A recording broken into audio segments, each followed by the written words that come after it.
Boa noite, meus amiguinhos.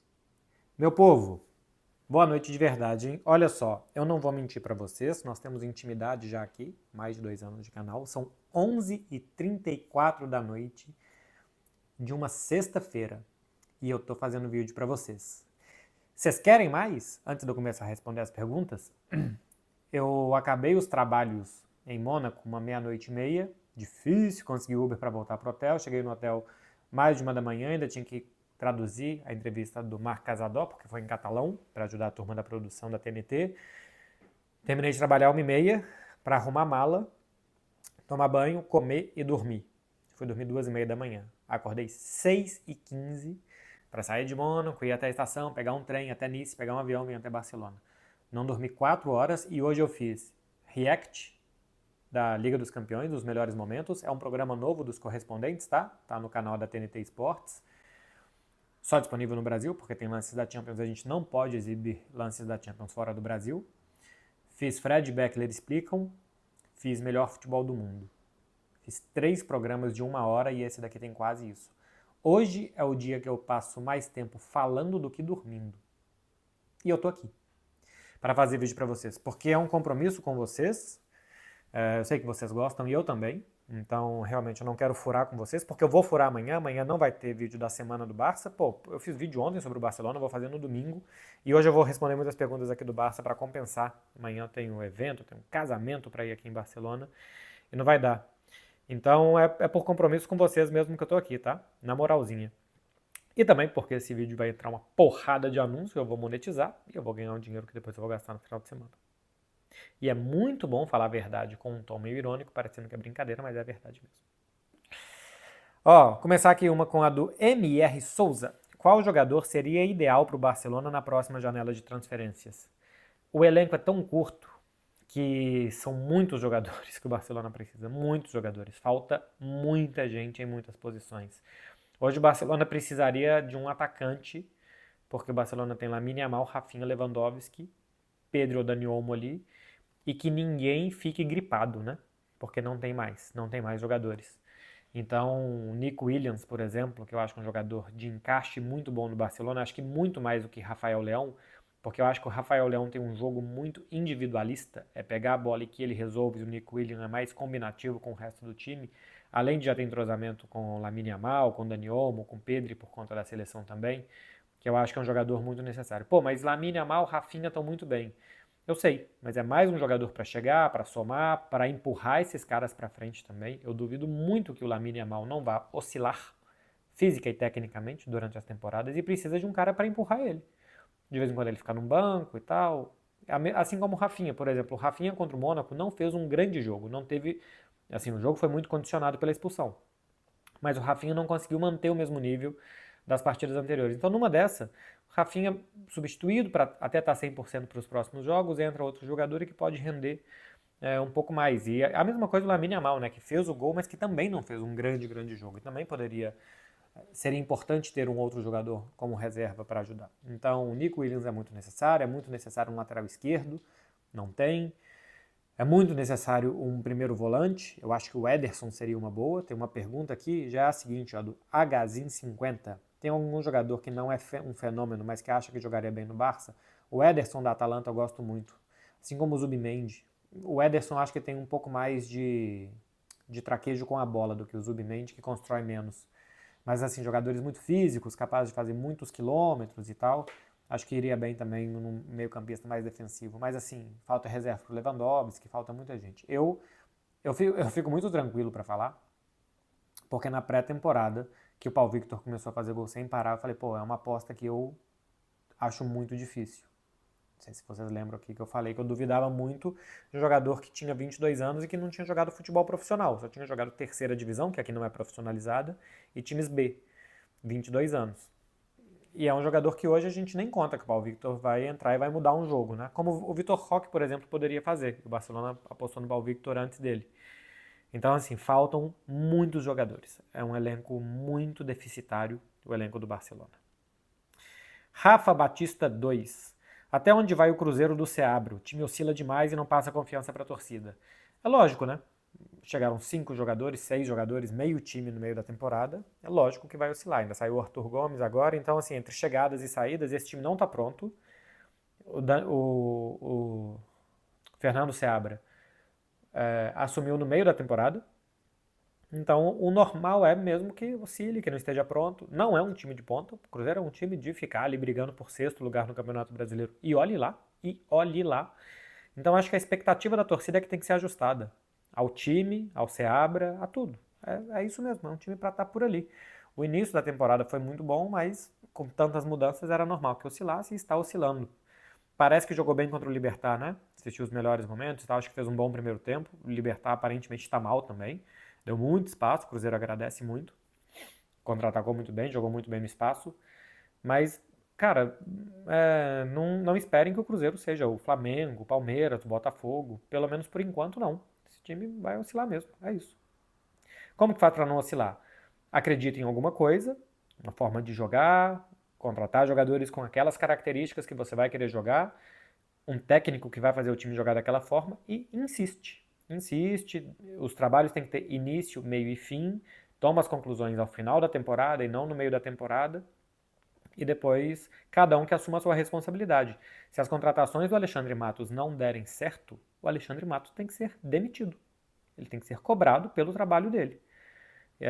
E não ficar mudando de técnico toda hora e não perceber que a diretoria, o Alexandre Matos e aparentemente o Pedro Lourenço, que também decide muita coisa no futebol do clube, eles também são parte do problema quando o time não está bem. Eles não são só parte da solução e quando dá certo é planejamento. Não, é uma aleatoriedade muito grande. Assim, atirar para todos os lados e ver no que é que dá certo. Então, o time oscila porque o clube oscila, as ideias oscilam, as formas de trabalhar oscilam e o time de futebol depois oscila também. E a torcida tem que entender que colocar o pezinho no chão, a torcida cá entre nós, que é um time para isso aí, é um time para de vez em quando ganhar, muitas vezes não ganhar e brigar por uma vaga na Libertadores. Na Sul-Americana acho que pode ir mais longe, né? Já está muito perto da semifinal. A semifinal é 3 jogos do título. Quem sabe no mata-mata esse time possa render um pouco melhor. Se passar do Libertad, né? O 2-0 parece quase definitivo, mas futebol é futebol. Murilo R. Meiro. Murilo R. Omeiro. Pensa algum dia trabalhar como comentarista? Murilo, eu mais trabalho como comentarista do que como repórter cá entre nós. O meu trabalho como correspondente, tanto aqui como na TNT, é comentar os temas, reportar e comentar os temas, né? Contextualizar e explicar as coisas para vocês. Então, o meu trabalho é muito mais como comentarista do que como repórter. Comentarista de jogo, eu fui por muito tempo já. Minha carreira começou em 2006 na Rádio Inconfidência e já em 2006 eu comentava jogos e até 2014, quando eu saí da Rádio Globo, passei 8 anos como entre repórter e comentarista, porque algumas vezes eu mudei de função, comentando. Então, trabalho como comentarista aqui e assim, os programas da TNT eu comento muito também. E comentarista de jogo já fui muito tempo. Uma outra pergunta do Murilo R. Romeiro. Melhor época do ano para ir para Barcelona? Eu diria maio e outubro, novembro. Pelo clima. Vai estar entre outubro e novembro entre 15 e 20 graus. É excelente para você caminhar muitos quilômetros. Barcelona é uma cidade para caminhar muito, para conhecer andando. Se está muito frio, e para o brasileiro menos do que 15 graus eu acho que já é bastante frio, né? Eu ainda acho que assim, a partir de 10 para baixo é chato. Mas de 10 a 15 eu acho ok. E acima de 25 é chato também, né? Para andar muito, muito, muito, 25 no sol dá uma sensação térmica horrorosa. Então, maio não tá tão quente, outubro, novembro também não, e não são meses chuvosos, como normalmente abril, março é por aqui. Então, acho que são os melhores meses para vir aqui fazer 10 quilômetros, 15 quilômetros por dia andando tranquilamente. Pedro Gadelha 2104. O que acha de usar aliança? Eu não uso, né? Isso daqui é a minha aliança com Clara. Isso daqui é uma pulseira com a flor de Barcelona.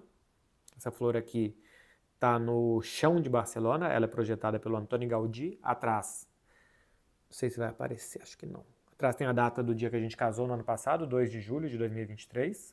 Clara mandou fazer para nós dois. Clara sim usa aliança, eu dei uma para ela de noivado e ela se deu de casamento, acho que tinha muito moderninho. Cara, aliança tem que representar alguma coisa para você. Para mim não representa nada. Eu não gosto de anel. Uma aliança, eu não ia olhar para a aliança e falar, nossa, como eu amo a Clara. Não me representa, não me diz nada. Eu sou muito pouco de liturgias. Sou muito pouco de fazer as coisas por fazer, de fazer as coisas pelo que os outros fazem, fazer porque é tradicional. Eu sou contra isso, eu só sou a favor das coisas que eu sinto.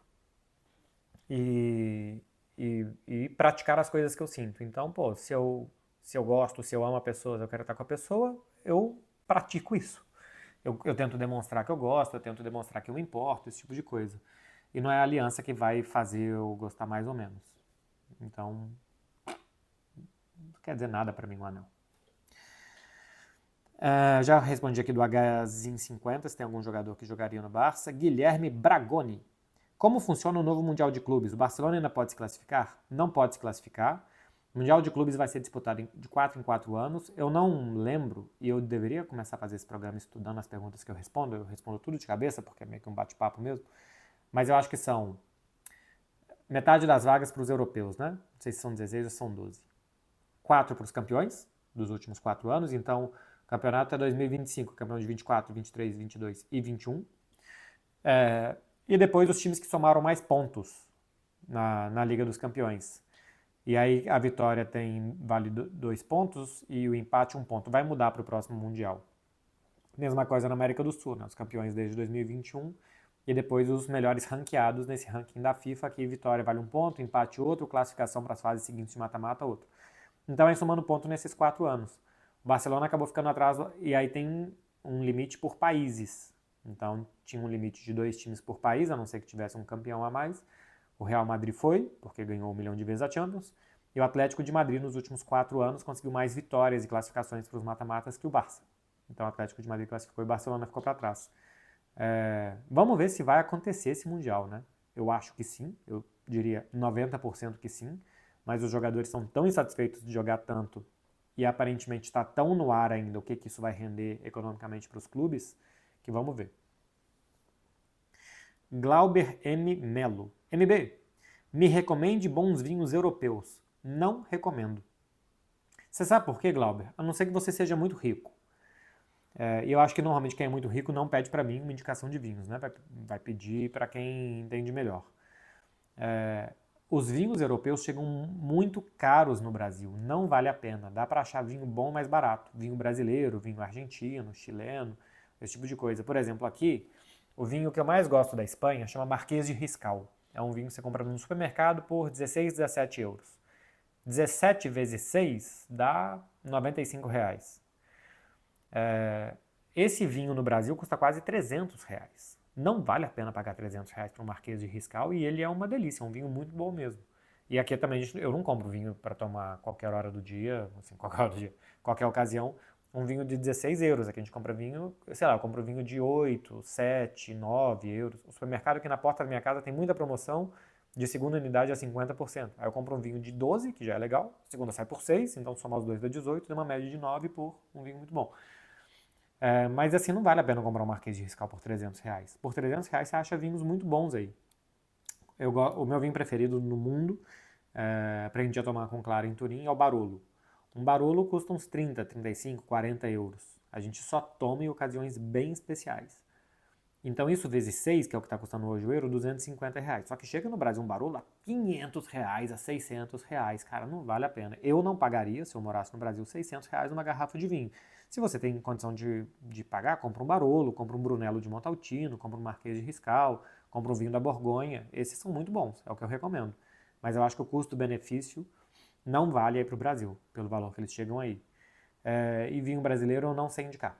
Então, não sou a pessoa ideal para fazer isso para você. Arthur PGS. Boa entrevista com o Rafinha. Ele relaxou quando você perguntou sobre o início da temporada. Assim, é uma entrevista difícil, né? Depois do time perder e o jogador sai muito frustrado, como o Rafinha, porque praticamente não pôde atacar, né? Ficou muito dedicado às tarefas defensivas porque ficou com um a menos e 80 minutos com um a menos e tal. É muito difícil porque o cara tá muito puto de ter perdido, né? E assim, não me tratou mal, pelo contrário, me tratou excelente como ele sempre fez. Mas ele chega muito frustrado, é lógico, para a entrevista pelo que foi o jogo. E os jogadores pós-jogos estão muito estressados. O jogo libera muita adrenalina, então tá todo mundo exausto, inclusive o repórter. Mas ele tá tranquilo mesmo para falar da temporada dele, porque eu acho que ele tá se sentindo muito bem E ele está conseguindo expressar isso muito bem também. Tanto expressar em campo com a bola, eu estou sentindo a postura corporal dele, a linguagem corporal dele mais confiante, como também nas entrevistas. Rafinha é um cara de muita personalidade, já percebi isso aqui. E acho que ele está expressando isso muito bem nessa temporada. Agora o jogo realmente foi frustrante, né? Bom, perde um cara com 10 minutos, os atacantes têm que se matar na defesa. Tanto que tem duas bolas no segundo tempo que ele quase chega, uma ele divide com o goleiro e a outra ele chega um pouco atrasado. Que se ele não tivesse que correr tanto atrás, talvez ele tivesse chegado nessas bolas na frente. E teria decidido o jogo para o Barça e não pôde, porque estava tendo que fazer muita tarefa defensiva. E tem uma aqui do Lucas Silveira, CS. Com as boas atuações do Rafinha, o quanto o Nico ainda é necessário? Respondi lá na primeira, né?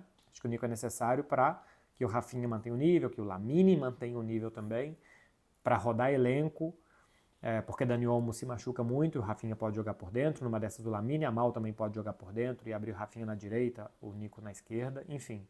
Não tem que ter um jogador por posição, por melhor que ele seja. Tem que ter mais jogadores bons por posição. Tem que ter disputa e se bobear, perde a vaga. Tem que ser assim. E os jogadores têm que... Pô, o Rafinha começou muito bem a temporada. Legal. Então que melhore ainda mais. Lamine está participando de gol todos os jogos. Excelente. Que melhore ainda mais. Então o Nico é muito importante para puxar esses caras e eles continuarem num nível muito alto. Felipe Silva 062. Acho que o Baldé é um lateral. Acho o Baldé um lateral abaixo para o Barcelona. Não acerta um cruzamento quando chega no F. Que deve ser fundo, né? Eu também acho, tá, Felipe? A temporada já começou, o Baldé já fez aí 5 jogos como titular, um como reserva, e eu ainda não vi evolução nele. Começou muito bem, muito rápido e só. Eu acho que falta definição quando chega na frente, marcar melhor, atacar melhor quando o time adversário já está posicionado, ele não tem campo para correr. O Baldé é um jogador que me desperta mais dúvidas do que certezas, tá? Acho incrível como ele é o dono absoluto da posição. Nunca me despertou. A primeira temporada dele foi realmente boa, quando ele colocou o Jordi Alba no banco de reservas e tal.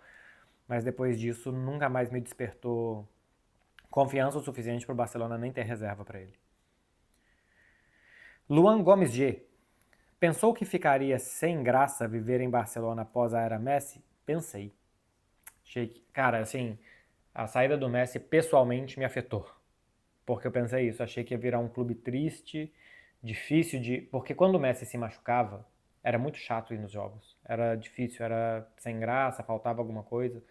Porque a sensação de ir a cada final de semana ver o Messi jogar era uma coisa indescritível. Ainda que fosse Barcelona, Retafe, qualquer coisa. Ver o Messi em campo tinha um magnetismo que eu tenho a sensação que todo mundo ia para ver ele, não ia para ver o resto.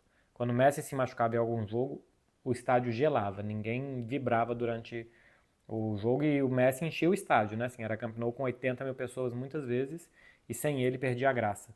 E quando ele estava fora, porque às vezes, sei lá, uma lesão que ele ficava um mês fora, alguma coisa assim, era chato ir no Camp Nou. Porque a gente estava acostumado com aquilo. Aquele era o nosso normal aqui por muito tempo. Foi o meu normal aqui por 6 anos. E foi o normal dos outros por 15. Então, eu realmente achei que ia ficar um período de uma tristeza muito grande. E realmente, assim, não é a mesma coisa e tal, mas a gente aprende a ser feliz de outro jeito, né? Como tudo na vida, quando a gente perde uma coisa, a gente se adapta para buscar felicidade.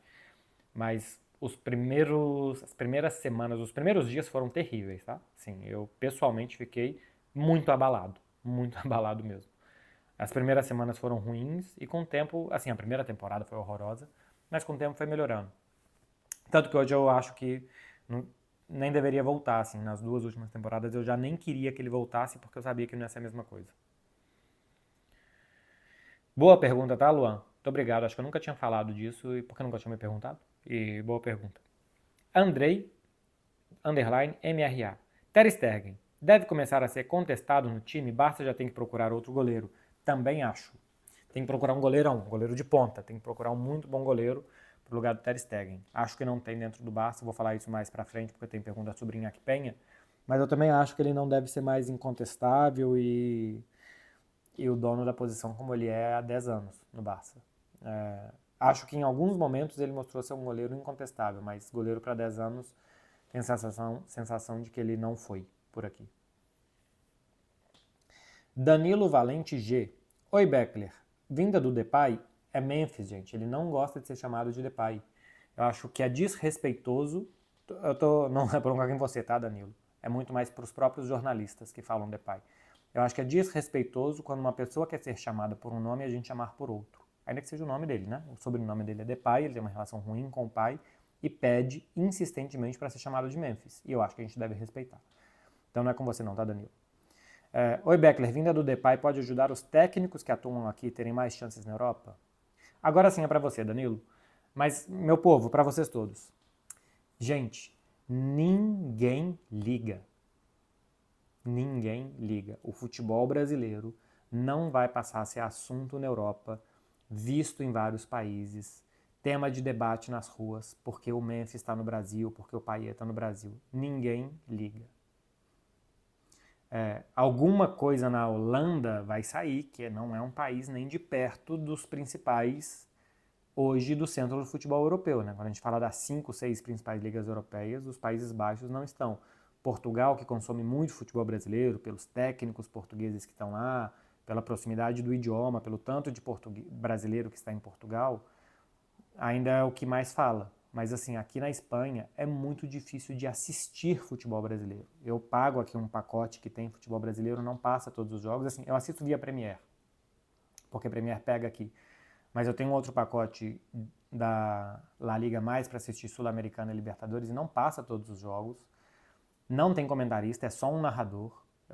Alguns jogos é um narrador argentino, ele não sabe nada dos times brasileiros, ele sabe dos times argentinos. Enfim, a gente não tem que pensar que a gente precisa vender o futebol brasileiro para os europeus.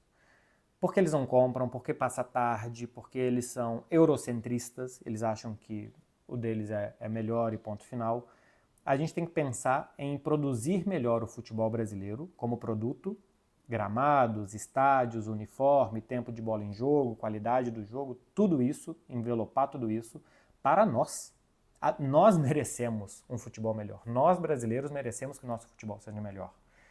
Não para gringo ver. A gente merece gramados bonitos, que a bola role bem, uniformes bonitos, que não confundam, que todo mundo veja o número dos jogadores, jogos em horários decentes, jogadores descansados em campo, jogadores que ajudem a arbitragem, que não tentem enganar a todo momento, rolar a todo momento, xingar todo mundo, árbitros melhores preparados.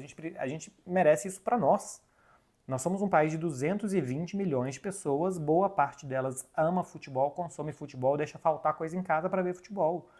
Então não é que a gente precisa do Memphis Depay para que de vez em quando na Inglaterra se fale do Brasil. Não, a gente precisa porque é ótimo pra gente um jogador desse, é muito bom para nós. E aí quem é corintiano sempre assiste o Corinthians, mas quem é cruzeirense, estiver jogando um Corinthians e São Paulo, um Corinthians Internacional, pô, vai assistir. Porque tá o Ener Valencia, porque tá o Memphis, porque tá o Garro, porque tá o Borré, porque estão grandes jogadores ali. Então, o que a gente tem que fazer é deixar de ser um país que nós só consumimos o nosso time para ser um país que consome futebol, e eu acho que isso vai de produzir melhor o espetáculo.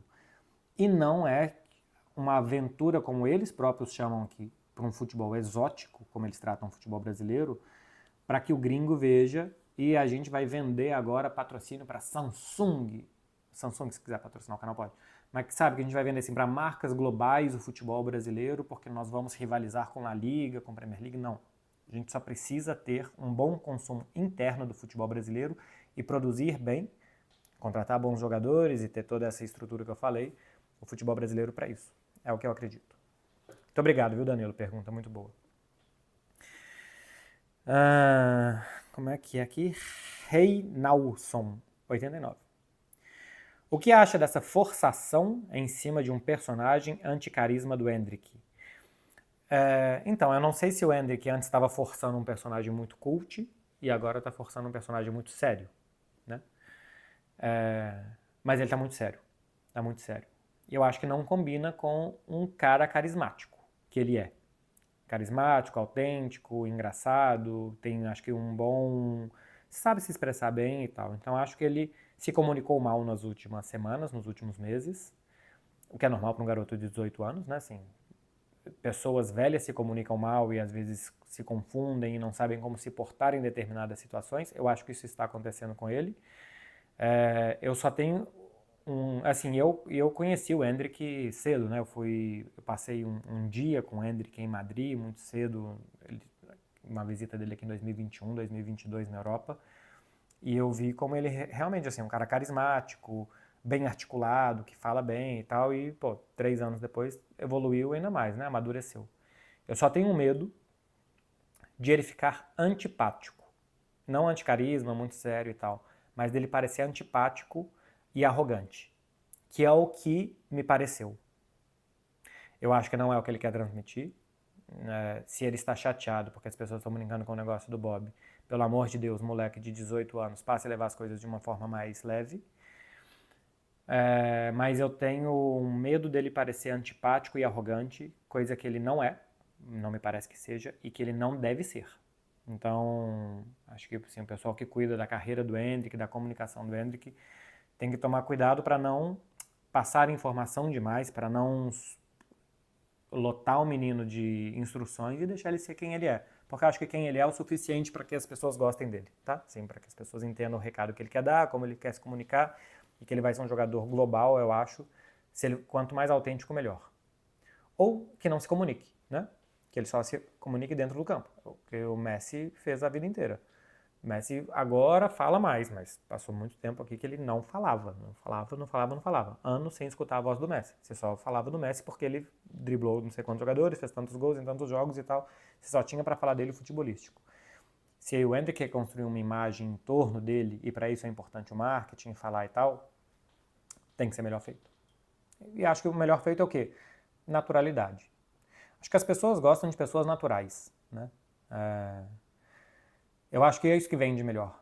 E ele tem que relaxar e ser ele mesmo e talvez ser menos assessorado, poder ser mais autêntico. Vitinho Montes, fala MB, como foi seu processo de se tornar jornalista? Tenho o sonho de um dia me tornar um dia. Vitinho, eu sempre quis trabalhar com futebol, sempre gostei de futebol, foi a coisa que eu sempre mais gostei. Então eu quis me dedicar a isso e eu tinha alguma aptidão de comunicação. Sempre gostei muito de ler, escrevia bem também, quando eu era mais novo. Então eu sempre, desde muito novo, eu gostei de ver debate, mesa redonda, jogo de futebol, programa de futebol, e fui absorvendo como que as pessoas faziam ali e comecei a imitar. 12 anos eu fiz um jornal do prédio e tal, e fui por aí, fiz uma faculdade de jornalismo e tentei trabalhar com futebol desde cedo. Fazer contato, mostrar serviço, esse tipo de coisa. E aí foi aparecendo oportunidade aqui, oportunidade ali, de trabalhando, e deu no que deu.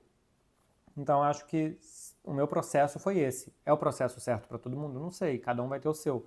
Mas o meu foi me interessar por futebol, ver como faziam, tentar copiar, depois criar o meu próprio estilo, estudar, aproveitar toda oportunidade, tanto para melhorar o meu trabalho como para mostrar serviço para os outros.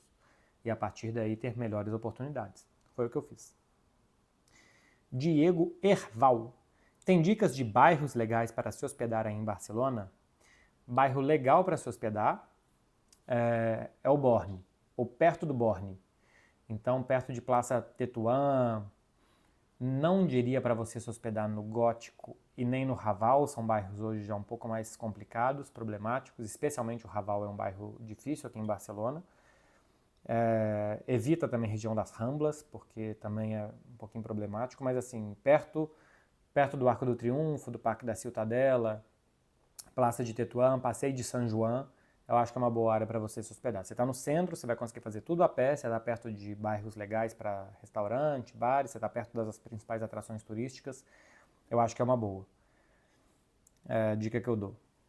E se você gosta da cena LGBT, tem a parte do Eixample, perto de Università, que é chamado de Gay Chample, tem muita balada, bar e tal, e tem amigos e amigas da comunidade LGBTQI+, que já ficaram por ali, que dizem que é muito legal porque se sentem muito inseridos e tem uma vibe legal também. Não sei qual que é a sua aqui, o que você preferiria. Bom, mesmo, você pode até nem ser, né? Mas você gosta só de acompanhar como que é e tal, é legal também. Gá Fernandes. Sou louco. Acho o Kroos melhor que Xavi e Iniesta. Ganhou mais do que os dois na mesma geração entre aspas, ele coloca aqui. Ganhou com Cristiano Ronaldo e sem Cristiano Ronaldo. Xavi e Iniesta não ganharam Champions sem o Messi. Gá Fernandes, eu acho que você não é louco. Cada um pode achar o que quiser. Eu acho que não é um debate fechado de quem foi melhor, o Kroos ou o Xavi e o Iniesta. Assim, não é um absurdo alguém preferir o Kroos em relação aos dois. O parâmetro que você usa aqui, eu acho que esse sim é um argumento que eu não iria por aí, porque Xavi e Iniesta também ganharam uma Copa do Mundo sem o Messi.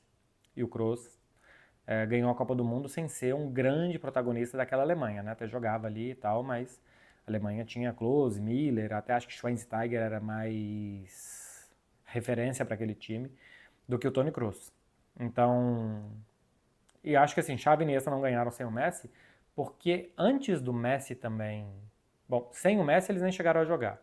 E antes do Messi eles também eram muito novos e o Xavi chegou a ganhar, né? Bom, eles ganharam sem o Messi, né? Eles ganharam em 2006, Xavi e Iniesta. O Xavi se machucou naquela campanha e o Iniesta entrou no segundo tempo e mudou o jogo em Paris. Assistam depois da final de Paris o que vira o Barcelona depois da entrada do Iniesta. Então esse argumento aqui não vale tanto. Mas o argumento que eu uso para achar que Xavi e Iniesta foram maiores do que Modric e Kroos, por exemplo, maiores ou melhores, sei lá, cada um faz essa diferenciação, eu não consigo tanto assim, é o como. O como. Não é o número de títulos, não é colocar numa balança quantas taças tem, essa balança vai fazer isso aqui. É o como Xavi e Iniesta foram determinantes em mudar o rumo do futebol mundial. O futebol mundial pós-Barcelona de 2009, pós-Barcelona do Guardiola, em o que fazer com a posse da bola, como ocupar os espaços e o que isso trouxe de resposta dos outros times, de como marcar, dos sistemas defensivos, da marcação-pressão, o futebol nunca mais foi o mesmo. Aí foi se desdobrando para muitas outras coisas. E Xavi e Iniesta foram os grandes nomes daquele meio campo. O Messi era um atacante, o Messi naquela versão do Barcelona era muito mais um terminador de jogadas do que ele virou depois, né? Um jogador também de controlar os tempos do jogo, ele não era tanto assim. E o Xavi e Iniesta sim eram. Então, o Kroos, e se for colocar o Modric, por exemplo, nessa disputa, e tem gente que fala do meio-campo ainda, incluindo o Casemiro no Real Madrid e o Busquets no Barcelona, os do Real Madrid ganharam mais, não existe discussão. Eu acho que o como e o que fizeram os do Barcelona é mais grandioso. Então, é uma opinião pessoal minha, que o como às vezes vale mais do que o quanto. Eu acho que o como aquele Barcelona ganhou e mudou os rumos do futebol, o Real Madrid não fez. A gente não vê uma revolução tática feita pelo Real Madrid, apesar de ter sido muito vitorioso. E não precisa fazer revolução, tá? Não é necessário fazer. Só precisa ganhar. É um jogo de vitórias, não é um jogo de revoluções. Mas eu acho as revoluções lindas. Eu acho que mudar a história do jogo tem um mérito muito grande. Então é por isso que eu acho Xavi e Iniesta melhores do que Toni Kroos. Mas você não é louco, não. Acho que é um debate que quem acha um debate fechado, é isso daqui, ponto final, eu acho arrogante demais para um debate completamente aberto. E opinativo, né? Subjetivo. Dorfo.vini. Você acha que apenas um título resolve o fantasma da Champions? Ou uma vitória grande já basta? Acho que está falando aqui para o Barcelona, né? Uma vitória grande acho que não basta. Acho que o Barcelona conseguiu uma vitória grande na temporada passada, que foi ganhar do PSG em Paris. Fez 1-0, tomou um 2-1. Estava entrando muita água no barco e o Barcelona conseguiu fazer um 3-2. E estava ganhando uma eliminatória por 4-2 depois de 120 minutos, né? Até o Ronaldo Araújo ser expulso. Então acho que uma vitória não basta. E eu acho que o título não precisa ser o título. Bom, se for melhor ainda. Mas o que eu acho que o Barcelona precisa é estar sempre lá. Semifinal, quartas de final dando muito trabalho, pegar umas oitavas de final, um adversário duro, difícil e tal, e ir lá fora de casa e carimbar os caras, sabe? Tá faltando se impor. E de vez em quando você vai se impor e ganhar, e de vez em quando você não vai ganhar, porque a Champions é isso. O Manchester City do Guardiola, que é um muito bom time há muito tempo, só ganhou uma. O Bayern de Munique, que sempre tá brigando aí e tal, nos últimos 20 anos ganhou 2. Então, tirando o Real Madrid, que tem uma relação muito diferente com essa competição e que vem ganhando muito nos últimos anos, todo mundo ganha pouco, ganha poucas vezes a Champions, mas tem que estar sempre lá. E a questão é que o Barcelona não está lá há muito tempo. Tem que estar ganhando jogo duro, jogo difícil, tem um a menos, vai lá e ganha com a menos fora de casa. Não se quebra contra os caras, não tem erro bobo. não vai dar nada de presente. E o Barcelona faz tudo isso. O Barcelona se quebra, o Barcelona apresenteia as coisas, o Barcelona se tem inferioridade numérica, ele vai perder. Essa é a questão. Então, tem que estar mais vezes, tem que estar constantemente mostrando que é um time casca dura, que coisa que não me parece ainda.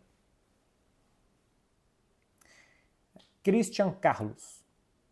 Como você faz no dia a dia para aprender uma nova língua? Pensa em que idioma? Não virar uma public não, tá, gente? E realmente, assim, as publics que eu faço, normalmente eu tento incluir alguma coisa bem honesta da minha parte. Como ontem, por exemplo, eu falei da Babel e realmente eu estou usando a Babel para aprender francês e realmente está me ajudando. Então no vídeo anterior tem link, vocês baixaram no aplicativo, mas de fato não é publi não. É porque eu não gosto de fazer publi de alguma coisa que não esteja inserido no que eu realmente acredito, penso e tal. Sim, pensar no idioma, tentar construir frases na minha cabeça, sei lá, eu preciso falar alguma coisa, como que eu falaria isso em francês? Em inglês, como que seria e tal. Isso vai ajudando no dia a dia. Eu penso pouco em português no meu dia a dia, penso sempre em outras línguas. Consumir conteúdo em outras línguas também. O francês eu estou precisando estudar, as outras línguas eu não estudei tanto. Assim, realmente não tive base teórica, foi mais no autodidata. Mas para aprender língua, cada um vai ter o seu processo. Eu acho que consumir música, filme, construir frases na sua cabeça, prestar atenção em tudo, cara, ler alguma coisa e tenta entender o porquê que aquela coisa está escrita daquele jeito, fazer associações, ajuda. Pelo menos para mim deu certo. Mas pensar no idioma é uma boa, sim. Anderson K29. Já veio a Portugal e pensa em voltar? Abraço de Lisboa. Já fui, adoro Portugal. Porto é uma das... não sei se é uma das minhas cidades favoritas da Europa. Talvez até seja, gosto muito do Porto. Lisboa, eu gosto ok. Eu fui fazer jogo já fui fazer uma entrevista uma vez com o Filipão, mas quando eu faço jogo em Lisboa, eu fico muito perto do aeroporto e dos estádios, né? Os estádios, o estádio do Sporting do Benfica, estão muito perto do aeroporto de Lisboa, então nem vou no centro, na parte velha da cidade, então eu fico mais por ali mesmo, só concentrado no trabalho, mas já fui uma vez a passeio, fiz Sintra, Cascais, Belém, fiz o pacote completo para iniciantes ali em Lisboa. Porto eu acho mais diferente, eu gosto da comida, que também é um pouco diferente de Lisboa e tal, assim, a geografia é diferente, né, aquelas ladeiras, a ponte e tal. Gosto muito da Casa Guedes no Porto. Tenho certeza que em Lisboa também teria boas opções. O Mosteiro de São Jorge, por exemplo, não achei tão legal assim em Lisboa, tinha expectativas maiores.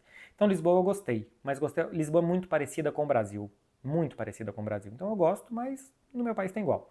Porto é mais diferente, gosto mais do Porto. Eu também já fui fazer um jogo no Algarve, achei o estádio interessantíssimo, que tem assim, a forma do barco e tal, achei legal. E eu tô com vontade já há um tempo de ir nos Açores. Para quem não sabe, os Açores são um conjunto de ilhas, já um pouco afastado, já no meio do Atlântico assim e tal, e meio que de natureza intacta ainda, né? Assim, não tem tantas construções e tal, e é muito bonito. Os Açores são muito bonitos. Então, algum dia irei dos Açores. Claro que precisa fazer isso, né, para planejar, porque ela que planeja, ela gosta, eu não. E a parte que ela se anima também para viajar.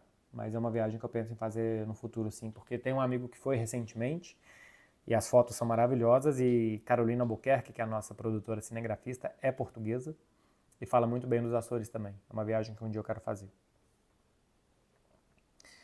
Pablo Henri. Fala, MB. Tem alguma coisa sobre Barcelona que você não pode falar? Ou você não é próximo desse nível? Cara, tem muita coisa que eu não posso falar. Assim, eu tô aqui há 10 anos, né? Eu já ouvi história de pancadaria em vestiário, já ouvi história de briga no treino, pancadaria em treino, ofensas verbais. Já ouvi histórias de jogadores que fazem orgias, de jogador viciado em sexo. Cara, já ouvi cada história doida relacionada a Barcelona ou não, né? Assim, estando aqui, mas jogador que, esse cara tá vindo pro Barcelona e ele tem isso daqui e tal. Já ouvi todo tipo de história doida, que eu não sei o que é verdade e o que não é, mas todas elas eu não posso falar. Agora, tem muita coisa que eu escuto, eu converso com muita gente, que ou está no clube ou está próximo ao clube de alguma forma indireta, e que isso me ajuda a fazer uma leitura melhor do clube. Então, às vezes, quando eu dou opinião sobre um técnico, um jogador, um dirigente e tal, é porque eu já escutei gente de dentro, eu já escutei gente que está lá no dia a dia, eu já escutei gente que vê os treinos, coisa que a gente não faz e tal, e que me ajuda. Então, dificilmente as minhas opiniões são baseadas só no, no jogo ou nas entrevistas e tal, a gente conversa para saber melhor o contexto, né? Aí é claro que eu não preciso falar o que me falaram do treino, falar o que me falaram do jogador, mas por que tá bem, por que não tá, por que esse chegou, por que aquilo não chegou, você começa a entender mais. Mas assim, depois de 10 anos você sabe muito bastidor, muito bastidor. E eu tenho certeza que o Barcelona não é um clube especial. Todos os clubes têm bastidores muito doidos. E sobre essa parte que eu falei de orgia e tal, cara, jogador de futebol são jovens, fisicamente voando, com estalar de dedo, pega quem eles quiserem, do gênero que eles quiserem, homem, mulher, trans, e eles têm muito tempo livre. Né? Eles treinam de manhã e depois eles têm o tempo livre. O jogador hoje em dia, depois que eles saem do treino, eles dormem muito, chega em casa, come e dorme, e normalmente de tarde eles ainda fazem algum tipo de treino. Ou eles têm alguma atividade, tipo quem tem filho fica com o filho, vai buscar na escola, normalmente tem gente em casa, então ainda faz ele, às vezes tem um primo, um amigo, alguém da família da esposa e tal. Tem esse tipo de coisa. Então eles têm um dia a dia meio cheio mesmo, apesar de treinar só pela manhã. Mas a galera que tá solteira, que é jovem, de 20 e poucos anos, cara, esses caras passam o rodo. Não só do Barcelona, tá? Em geral, eles passam o rodo. Aí depois a gente escuta, quando eles ficam velho e vai nos podcasts contar as histórias, a gente fica sabendo, né? Mas eles passam o rodo. Pô, vocês que estão aí do outro lado, assistindo isso aqui numa sexta-feira ou num sábado de manhã de ressaca, vocês não fariam a mesma coisa se vocês fossem extremamente ricos, fisicamente com uma recuperação e um desempenho invejável que poucos têm, uma dinheirama para fazer festa e que todo mundo quer estar perto? Fica aí a pergunta para vocês. Sávio CSR1. Você sempre comenta que não sabe TNT, tanto, né? De futebol como os técnicos. Já pensou em fazer curso? Eu cheguei a fazer um curso na Federação Paulista em 2012. Na verdade, eu cheguei a acompanhar um curso de técnico. O curso era para quem estava se formando e eu fui com Rica Perrone, inclusive. E a gente ficava assistindo às aulas teóricas, né? Então, era um curso, acho que era só um curso teórico mesmo da Federação Paulista, não sei se depois tinha uma parte prática, mas a gente acompanhou ali a parte teórica. Isso não me faria técnico. O que faz você entender como os técnicos é você estar num vestiário, ter 25 homens ou mulheres, ou crianças, né? Se você for um técnico de base, olhando para você e esperando você treiná-los. Você tem que convencer eles que o treino é bom. Depois você tem que convencer 14 dos 25 a ficar de fora e fazer cara feia e você não ligar. E você manter eles motivados, mesmo eles não estando gostando daquilo. Isso é ser um técnico de futebol. Saber como que vai ser a saída de bola, onde que você vai pressionar o adversário, se o seu ponta é que vai saltar para marcar o zagueiro do cara, e aí se o lateral vai ficar livre do cara, se você vai subir o seu lateral para emparelhar com ele, se vai sobrar espaço nas costas, isso é o de menos. Isso aí, cursinho de técnico, escola, não sei o que, isso ensina, isso para mim também é importante para entender melhor o jogo, mas o trabalho do técnico de tomar decisões, de convencer jogadores, de planejar como treinar, de saber extrair o melhor dos jogadores, isso eu só saberia treinando. Isso eu não tenho condição de fazer. Porque eu já tenho 38 anos, eu não consigo parar minha profissão e começar outra. Eu precisaria me preparar muito, a não ser que eu fosse um técnico, né, assim, de divisões muito inferiores e tal, que faria o meu dinheiro diminuir muito, né, meu salário diminuir bastante, o que eu não posso me dar esse luxo. E acho que seria difícil de eu convencer os jogadores sem nunca ter jogado. Acho que existe dentro do futebol um código não escrito de que os jogadores respeitam muito quem eles viram e admiraram.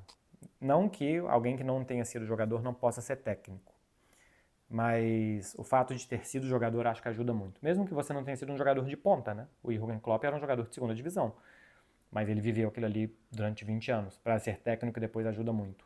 Então acho que eu não conseguiria. Sinceramente, assim, eles são melhores do que eu, os técnicos. Eles têm muito mais ferramentas, melhores, mais quantidade e melhor quantidade de informação do que qualquer jornalista tem. Eu normalmente não gosto de dizer que técnico errou. Eu sei que eu faço, porque é irresistível a gente achar que a gente sabe mais. Mas eu acho uma arrogância muito grande de jornalista achar que sabe mais que técnico. Dan. A Inter mostra ser uma equipe muito bem treinada. Te parece que esse ano pode ser o ano dela? Eu acho que o ano passado a Inter teve menos títulos do que ela deveria ter, né? Ela ganhou o Campeonato Italiano com sobras, ela ganhou a Supercopa, mas ela não ganhou a Copa Itália. Foi eliminada para Atalanta, talvez? Não me lembro, mas caiu cedo na Copa Itália e na Champions caiu muito cedo para o Atlético de Madrid. Foi pouco para o que ela fez, pelo futebol que ela jogou. Eu acho que se ela ganhar todos os títulos da Itália, coisa que não é fácil, terá sido o ano da Inter. Na Champions, cara, pode dar um Inter Real Madrid nas quartas de final. Pô, e aí? O Inter Manchester City. Ganhar a Champions não pode ser um balizador. Brigar pela Champions, sim. Cair nas oitavas de final, como a Inter caiu para o Atlético de Madrid, é muito pouco. Tem que ir mais longe. Mas ganhar ou perder Champions não pode ser um balizador de fracasso ou de sucesso. Pelo que eu falei aqui já a resposta atrás. O Bayern de Munique ganhou 2 em 20 anos. O Real Madrid chegou a passar 30 anos sem ganhar uma Champions. Nos anos 60 ao final dos anos 90, mais de 30 anos sem ganhar. E depois passou mais 12 sem ganhar e 6, 7 anos caindo em oitavas de final. A Champions não pode ser um parâmetro. É um torneio de mata-mata. O acaso tem joga um papel muito grande, sorte e azar nos sorteios também. Então, se a Inter ganhar tudo na Itália, eu acho que já vai ter sido um ano suficientemente bom. E brigar melhor na Champions, né? Chegar mais longe do que chegou na temporada passada. Joab, ele sempre manda e eu nunca sei ler de primeira. Joab Souza dos Santos. Após uma entrevista, você já saiu insatisfeito com seu desempenho ou com a resposta do entrevistado? É mais normal do que incomum. Quase sempre eu saio insatisfeito. Quase sempre eu acho que dava para ir melhor.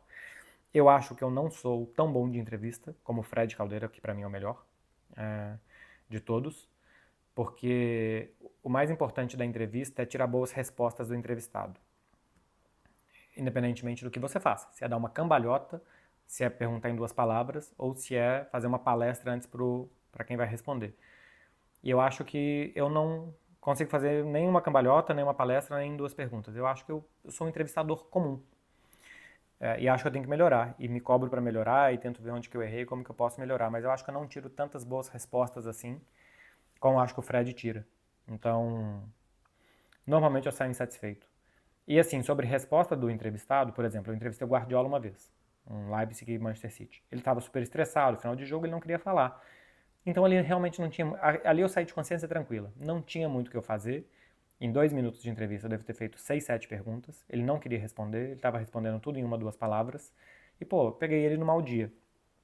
Acontece. Mas ali eu saí de consciência tranquila, que eu fiz o meu melhor. Mas tem várias que eu falo, pô, isso aqui eu devia ter perguntado assim. Isso aqui eu dei a entender uma coisa, que o cara foi para um lado da resposta que não era o que eu queria saber uma outra coisa. Então é bastante normal. Assim, eu também eu acho que eu tenho um perfil de me cobrar muito. Mas eu acho que eu saio mais insatisfeito do que satisfeito das entrevistas que eu faço normalmente. Sanzin, essa pergunta é talvez a que eu mais tenha gostado. E eu acho que eu não vou saber responder. Qual estilo / formato de narração que você mais gosta? Eu não gosto. Eu vou começar falando do que eu não gosto. Eu não gosto de narração que dá muita informação estatística. Por mais que eu tenha baseado o início da minha carreira em fazer exatamente isso. Eu me preparava muito, eu levava muitas folhas e ficava falando informações. Porque eu acho que às vezes vira uma revista dentro de um jogo de futebol. E que você está mais preocupado em levar para o público as informações que você achava relevante antes do jogo, que talvez sejam informações muito importantes para um pré-jogo, do que ver o que está acontecendo dentro de um retângulo verde com 22 seres humanos se movimentando ali dentro e você precisa achar uma ordem naquela movimentação, e você está falando que há 33 anos o Barcelona ganhou de 2-1 do Borussia Dortmund com não sei o que e tal. Isso é uma ótima informação para o pré-jogo, para você construir. Durante o jogo, é bola rolando, o que está acontecendo, por que o lateral esquerdo, por que o Ter Stegen saiu jogando no Eric Garcia, e esse tipo de coisa. Então eu não gosto de transmissão que está mais preocupada em que narrador e comentarista e repórter estejam passando as informações que eles acharam que era relevante e não estão levando em consideração o que está acontecendo dentro de campo. Isso eu não gosto. Eu também não gosto quando a pessoa não é engraçada. E muitas vezes as pessoas não são engraçadas e tentam fazer graça. Talvez até eu. Não é para todo mundo. Tem gente que tem muito carisma, que é inteligente, que tem boas sacadas e que faz muito bem. A maioria eu acho que faz muito mal. Então, a maioria não tem essa chaminha que eu acho muito engraçada. Assim, eu vou falar alguns que eu acho que tem e que vai parecer que os outros não, mas eu não vou citar minimamente ninguém aqui, tá, gente? Minimamente, porque quem sou eu? Primeiro que eu não sou ninguém para avaliar o trabalho dos outros, e segundo porque simplesmente eu vou falar alguns que eu gosto muito. O Oscar Ulisses, da Rádio Globo, é muito inteligente de sacadas e tal, ele é ótimo. Assim como o Kleber Machado, que acho que tem um estilo muito parecido do Oscar, mas acho que o Kleber, de vez em quando, ele vai nos pensamentos dele e tal, e fica muito engraçado pelo Kleber e não pela sacada, né? Fica muito engraçado ver ali uma espécie de confusão mental que ele faz com ele próprio. O Gustavo Zupac é excelente, para mim é um dos profissionais mais completos e inteligentes da nossa imprensa, e eu já falei algumas vezes do Zupac aqui, tanto que eu me inspiro nele. O Zupac se comunica muito bem, de forma muito clara, é muito inteligente, muito bem articulado, e é ótimo, e é engraçado também. O Dandan no Sport TV é um absurdo, né? E eu acho que o Dandan pegou um ponto de ser engraçado e também de passar emoção quando o jogo pede, e de passar atenção quando o jogo pede.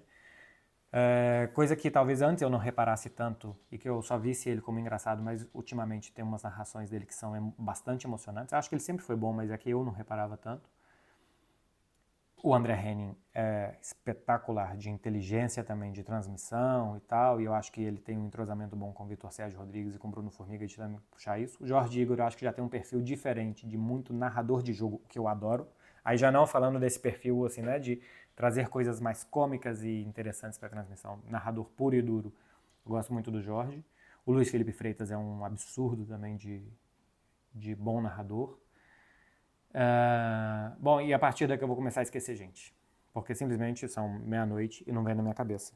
Mas assim, dito tudo isso, o que eu mais gosto são os aqui da Espanha, os narradores e comentaristas da Movistar. E eu fico igual uma criança quando eu vejo eles no estádio. Quando eu vejo Carlos Martínez, o Julio Maldonado e o Álvaro Benito, eu fico olhando e apontando para os outros. Olha lá, é o Álvaro Benito, é o Maldini, que é o Julio Maldonado. Acho eles muito bons, assim, de vocabulário, de saber explicar de forma simples, de não ter problema de, durante a transmissão, falar as coisas e às vezes interromper o narrador e comentar o lance específico. Acho a dinâmica muito boa. A dinâmica é a desburocratização da transmissão, muito boa também. De ter que chamar e espera, e daqui a pouco o comentarista fala em tantos e tantos minutos. É muito desburocratizado. O microfone está aberto para todo mundo falar o tempo inteiro, e às vezes durante a narração de gol, os caras estão comentando, pô, que golaço, olha como ele pegou essa bola e tal. Eu acho, é quase um caos, mas eles fazem muito bem para não ficar caótico, muito bom. E a Movistar também tem outros narradores que, eu acho que eles promovem poucos caras, às vezes nem aparece o nome deles, e a imagem deles, que são muito bons. Esses dias eu estava vendo o jogo da Juve com o PSV na Movistar, e eles estavam falando do Bremer, que começou no Juventus da Moca, explicando a história do Juventus. É um pouco contraditório o que eu disse antes da revista e tal, e que essas informações são mais para pré-jogo, mas acho que ali até valia, porque o jogo já estava 3-0, não estava acontecendo nada. Me incomoda mais quando é num momento muito importante do jogo, ou que o jogo está pedindo mais narração e menos historinha. E, extremamente bem informado sobre as raízes do Juventus da Moca, da imigração italiana para o Brasil e tal. Nem lembro o nome, quem era. Mas enfim, eu gosto muito dos daqui. E do Brasil também, né? Mas, cara, eu devo ter ficado uns 10 minutos falando isso aqui. Mas é porque eu achei legal. Thiago Bess. Ah, e assim, eu não falei de nenhum correspondente da TNT, porque eu já falei deles 1 milhão de vezes, né? O que eu acho que cada um tem de muito bom, todos eles. Eu acho que nossa equipe de correspondentes aqui, cada um tem uma capacidade de ter as suas próprias características e de agregar muito numa transmissão, que eu não consigo fazer o que Clara faz, o que Tati faz, o que Arthur faz e o que Fred faz. Eu acho que cada um deles faz de uma forma diferente, e eu também. Eu acho a nossa equipe um espetáculo de correspondentes. Tiago Bess. Quão difícil foi aprender catalão? Sente mais abertura com os nativos por saber falar? Sim, eu sinto mais abertura por saber falar. Acho que não seria rejeitado, marginalizado, esse tipo de coisa, mas acho que eles ficam bem satisfeitos que eu fale. Assim, acho que eles gostam bem mesmo da minha integração aqui, não só pelo idioma, mas eu respeito muito a cultura, as tradições, as festas deles, eu gosto, e acho que eles reconhecem isso em mim. E não foi difícil, porque eu tinha muito interesse. Primeiro que eu estava aqui, então era muito impactado, e segundo, por muito interesse. Então, eu acho um idioma bem parecido com português e espanhol, então foi tranquilo. Léo M. Chagas. Fala, MB. Leverkusen começou voando na Champions. O que esperar deles na competição? Esperar que eles estejam pelo menos nas quartas de final e que compitam bem. Se o Leverkusen cair nas oitavas de final para a Atalanta, é uma decepção. Nas quartas não, desculpa. Se cair nas oitavas de final para a Atalanta, se perder para o Aston Villa num playoff, é uma decepção. Sabe, se cair para o Atlético de Madrid nas oitavas de final, pô, relativamente. Mas eu espero mais do Leverkusen. Espero mais, sim, o Leverkusen e Atlético de Madrid. Quem você espera que passe? Quem te decepciona? Me decepciona se cair esse Leverkusen. Que é mais irresistível do que o Atlético de Madrid, que a gente já viu em 1000 batalhas, que ganhou ou perdeu. O Leverkusen acho que está chegando para dar um passo à frente. Então acho que é competir bem. Se vai ganhar, se vai chegar nas semifinais, eu não sei. Eu acho que os times bons têm que estar nas quartas. Nas quartas. A partir daí, pode acontecer de tudo. Mas tem que estar pelo menos nas quartas de finais dos bons times. E o Leverkusen é um dos muito bons times da Champions. Quase 1 hora, hein, meu povo? E quase 1 hora da manhã também, meia-noite e meia aqui. João Miguel Nutri. Penha no gol no lugar de Ter Stegen. Vem falhando em jogos importantes. Não avaliaria a folha salarial e tal. Vai por aqui. Cara, olha a média de gols sofridos pelo Iñaki Penha quando ele jogou. Iñaki Penha acho que não me mostrou o suficiente para ser titular do Barcelona, não. Acho que o Barcelona tem que pensar no outro goleiro para a próxima temporada, mas não o Iñaki Penha. Para mim não é goleiro para ser titular, não. É um bom reserva.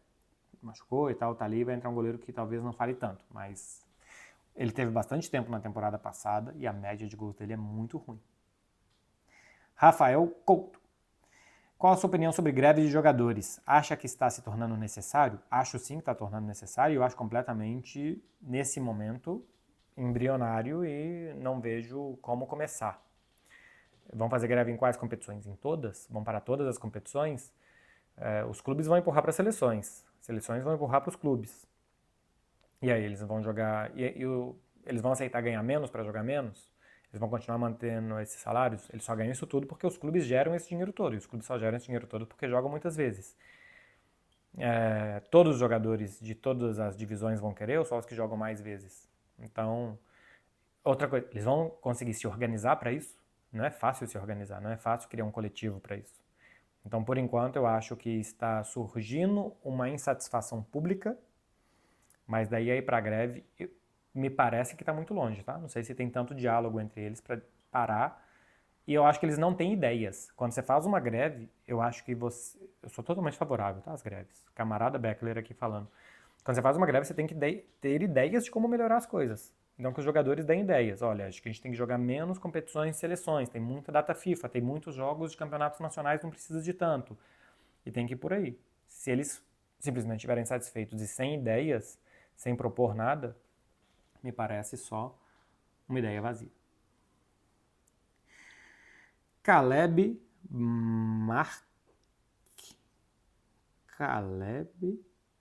Marcliton. Por que o brasileiro médio acha o futebol brasileiro superior ao europeu? Ignorância ou hipocrisia? Eu acho que a ignorância, não no sentido de um bando de ignorante, que não. É ignorante de ignorar. Acho que o brasileiro médio não assiste tanto futebol europeu e não está habituado a entender, a visualizar. Assim, acho que ele vem e não percebe.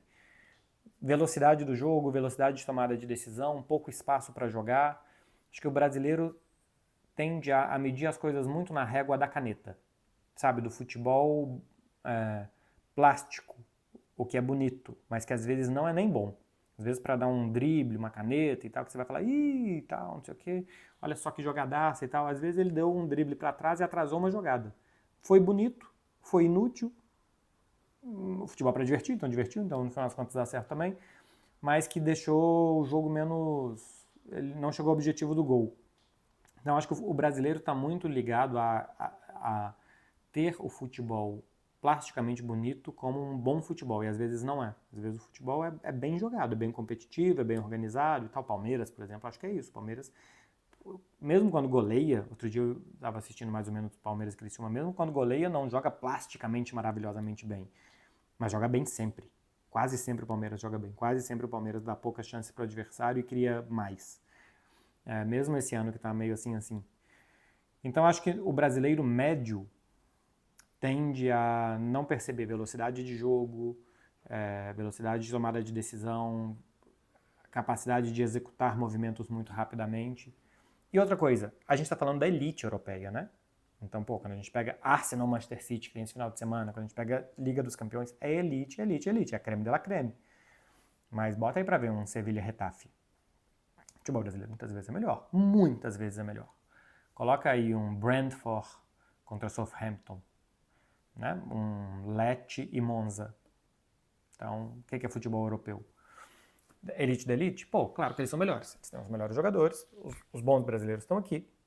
Os bons africanos, os bons asiáticos, os bons norte-americanos. Então, isso. Mas agora, se você comparar o futebol brasileiro à elite europeia e achar o futebol brasileiro melhor, aí eu acho que entra nisso aqui da ignorância que eu falei. Para finalizar, uma perguntinha do coração. Marcelinho, normalmente eu não mando perguntas para ti, mas eu terminei uma relação essa semana. Tem uma dica para me passar depois de um término desses? Não lê meu nome, parte 3. Jamais faria isso com você, Pedro. Cara, o início dói muito. Parece que não vai passar nunca. Aí você fala assim, eu vou ficar calmo. E as horas não passam e é um absurdo e é um vazio. Assim, parece que seu peito tá oco. Mas passa, cara. Sempre passa. Sempre passa. Passa e depois vem coisas melhores e você aprende a se desacostumar daquela pessoa e fica tudo bem. É chato, às vezes você queria estar ali, tem um costume, às vezes vocês nem queriam, simplesmente era o costume. O costume e o comodismo. O tal do sair da zona de conforto é uma mentira. A gente quer conforto, a gente quer a zona de conforto. A gente quer saber onde a gente está pisando. E não ter isso é incômodo mesmo. Então, não tem nenhuma receita que não seja o tempo. Cara, com o tempo cura tudo. Com o tempo, tudo passa. Enquanto isso, ocupe sua cabeça tomando más decisões, se atracando fisicamente com pessoas com pouquíssima afinidade com você, que vai te depois gerar um arrependimento grande, uma ressaca moral importante, mas que vai ajudar no processo. Viva todo o processo. Então, com o tempo, as coisas vão melhorar. Mas já tem 3 meses, às vezes o tempo é maior. E às vezes também você tem que, tocar adiante também, né? Esquece isso e vai em frente. Mas, cara, sempre passa. Sempre passa. E outra coisa, se a pessoa não quer estar com você, é melhor que ela não esteja. É melhor que ela não esteja. É melhor assim. Porque, eu me sentiria muito mal estando com uma pessoa que não quer estar comigo. Muito mal. Assim, parece que eu tô fazendo que ela tá me fazendo um favor. Não gostaria disso, não. Então, se a pessoa não quer estar com você, tá tudo certo. Tá tudo certo. Não sei se foi você que terminou, foi ela que terminou, foi ele, não sei qual que é o seu caso aqui. Tá tudo certo. Segue em frente, vai dar tudo certo, vai ficar tudo bem. Se vocês estão assistindo isso aqui, eu tô terminando de gravar sexta-feira, quase 8 da noite do Brasil. Se você tá assistindo isso sexta-feira, 8 da noite, pare esse vídeo imediatamente, até porque ele já acabou, dá um like e vai tomar más decisões. Vá tomar más decisões, porque aparentemente você ainda está em casa e não deveria estar. Então é momento de sair, tomar más decisões para vocês se arrependerem depois. E se você já está assistindo isso no sábado ou no domingo, eu espero que você já esteja sofrendo com as consequências das más decisões que vocês tomaram ontem. É o mínimo que eu espero de vocês no final de semana, porque eu estou gravando vídeo. Eu não pude tomar uma má decisão hoje. Eu não pude me perder nos meus pensamentos. Eu não pude mandar uma mensagem para minha irmã que é médica e pedir um remédio para ressaca. Até fiz isso, mas é para amanhã. Então, faça favor de aproveitar a vida de vocês, viver os momentinhos de vocês e de deixar o like aqui também. Até domingo, meu povo. Não farei vídeo da semana do Barça. Falei ontem, falei bastante aqui hoje. Vou falar no domingo depois do jogo contra o Villarreal. Domingo tem vídeo aqui pra vocês, tá? Bom final de semana, meu povo. E pessoa aqui da última pergunta, fica tranquilo, vai dar tudo certo. Valeu, gente. Beijo pra vocês.